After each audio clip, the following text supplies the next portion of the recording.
ప్రజాస్వామ్యంలో ఇలా ఎక్కడికక్కడ ఆపేసి బ్యారికేడ్లు పెట్టేసి ఎవరిని కదలనియకుండా చేస్తారా? ఇదా నువ్వు చెప్పిన ప్రజాస్వామ్యం? ఇదా నువ్వు చెప్పిన రాజ్యాంగం?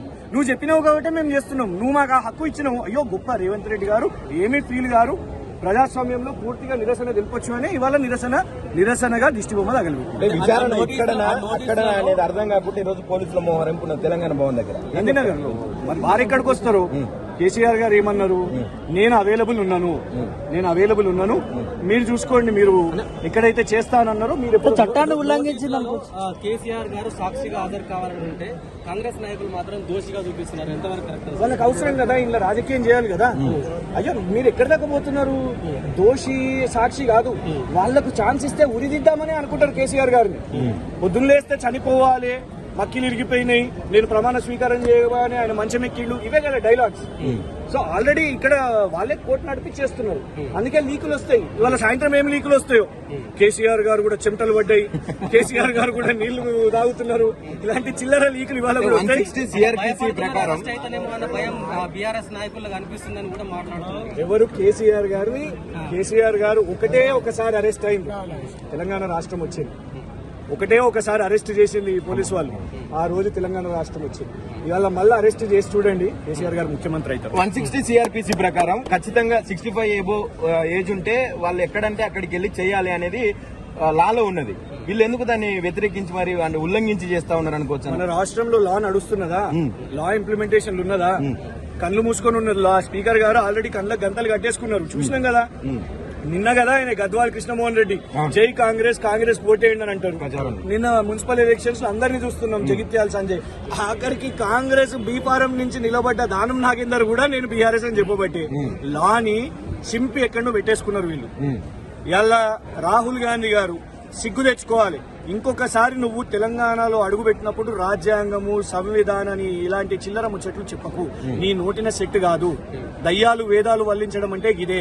రాహుల్ గాంధీ గారు చెప్పేది ఒకటి, జరుగుతున్నది ఒకటి. ఇవాళ ఇక్కడ రాజ్యాంగం అనేది లేదు, పూర్తిగా రాజ్యాంగం కూనీగా ఉన్నది. కాబట్టి పదే బీఆర్ఎస్ టాప్ లీడర్షిప్ ని కూడా ఇవాళ విచారణల పేరు మీద చేస్తున్నారు. ఇది అల్టిమేట్ గా ఏంటంటే మున్సిపల్ ఎలక్షన్స్ నుంచి డైవర్షన్. రాష్ట్ర వ్యాప్తంగా ఉన్న మున్సిపల్ ఎలక్షన్స్ లో ఇన్ఛార్జీలు, ఎమ్మెల్యేలు వాళ్ళందరూ డైవర్ట్ అయ్యి నందినగర్ లో, తెలంగాణ భవన్ లో, పోలీస్ స్టేషన్లలో ఇలా ఉండాలి అని వాళ్ళ కోరిక. కానీ సర్పంచ్ ఎలక్షన్స్ కూడా మా లీడర్షిప్ లేకుండానే మా పార్టీ కార్యకర్తలు అందరూ కూడా గెలుచుకొని వచ్చారు. ఇది కూడా చూస్తారు, ఇది కూడా బ్రహ్మాండంగా స్వయంగా ప్రచారానికి కూడా వెళ్తున్నారు కొన్ని డిస్ట్రిక్ట్లలో. ఎట్లా ఆయన పరిపాలనలో లేడు కదా, ఆయన గవర్నెన్స్ నడిపిస్తలేడు. అయితే విదేశాలు, లేకపోతే ఎలక్షన్ మీటింగ్లు. ఆల్రెడీ చూసినాం, సర్పంచ్ ఎన్నికల్లో కూడా తిరిగిండ్రు. కానీ మేమనేది ఏంటంటే, తిరిగినప్పుడు నీ గ్యారంటీల గురించి మాట్లాడు, నీ డిక్లరేషన్ల గురించి మాట్లాడు, నీ హామీల గురించి మాట్లాడు. ఒక్క స్పీచ్ అన్నా నువ్వు కేసీఆర్ గారిని తిట్టకుండా ఉండు. తిట్టకుండా నువ్వు ప్రభుత్వంగా నీ హామీలను ఎప్పుడు చేస్తావు, నీ గ్యారంటీలను ఎప్పుడు చేస్తావు, అది మాట్లాడు. అది చర్చకు లేదు. ఇవాళ నువ్వు ఎన్ని మీటింగ్లు పెట్టినా లాభం లేదు. అని ఎన్ని సమావేశాలు చేసినా కూడా, ఏది చేసినా కూడా టూరిస్ట్ లాగా పరిస్థితి ఉన్నది.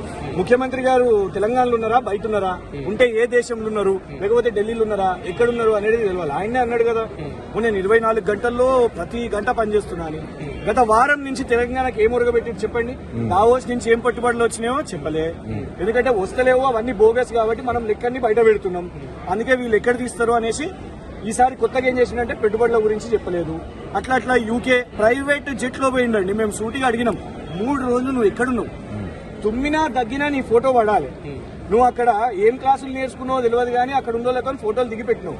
కానీ 3 రోజులు 22 డావోస్ నుంచి 25 ప్రైవేట్ జెట్లో పోయిన వ్యక్తి ఎందుకు ఒక కాంగ్రెస్ కార్యకర్తను కలవలేదు? అక్కడున్న యుఎస్ కాంగ్రెస్ వాళ్ళందరూ ఆశ్చర్యంగా ఉన్నారు.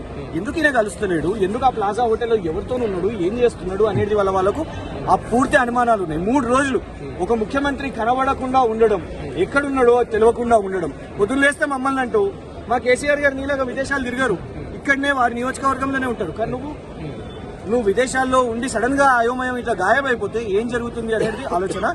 సో ఇవాళ ఒకటి ఏంటంటే, మున్సిపల్ ఎలక్షన్స్ కానివ్వండి, ఏ ఎలక్షన్స్ కానివ్వండి, 100% అల్టిమేట్ గా మీకు ఒకటి చెప్తున్నాం, నెక్స్ట్ అసెంబ్లీ ఎలక్షన్స్ లో బ్రహ్మాండమైన మెజారిటీతో కేసీఆర్ గారు ప్రభుత్వం వస్తున్నది. అయితే ఒకటే ఇప్పుడు ఆలోచించుకోవాలి, ఏం చేసిండని. జాబ్ క్యాలెండర్ ఇచ్చినందుక, రైతు భరోసా పక్కాగా 15,000 రూపాయలు అని చెప్పిండు ఇచ్చినందుక, బోనస్ ఎగ్గొట్టేస్తున్నందుక ఏది ఇస్తలేడు కదా.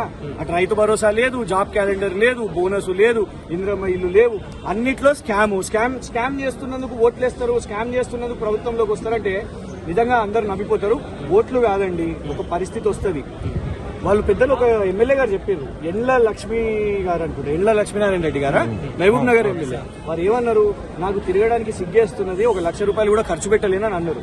సిగ్గు కాదు, రేపు తిరగడానికి భయం కూడా మొదలైతుంది. Thank you.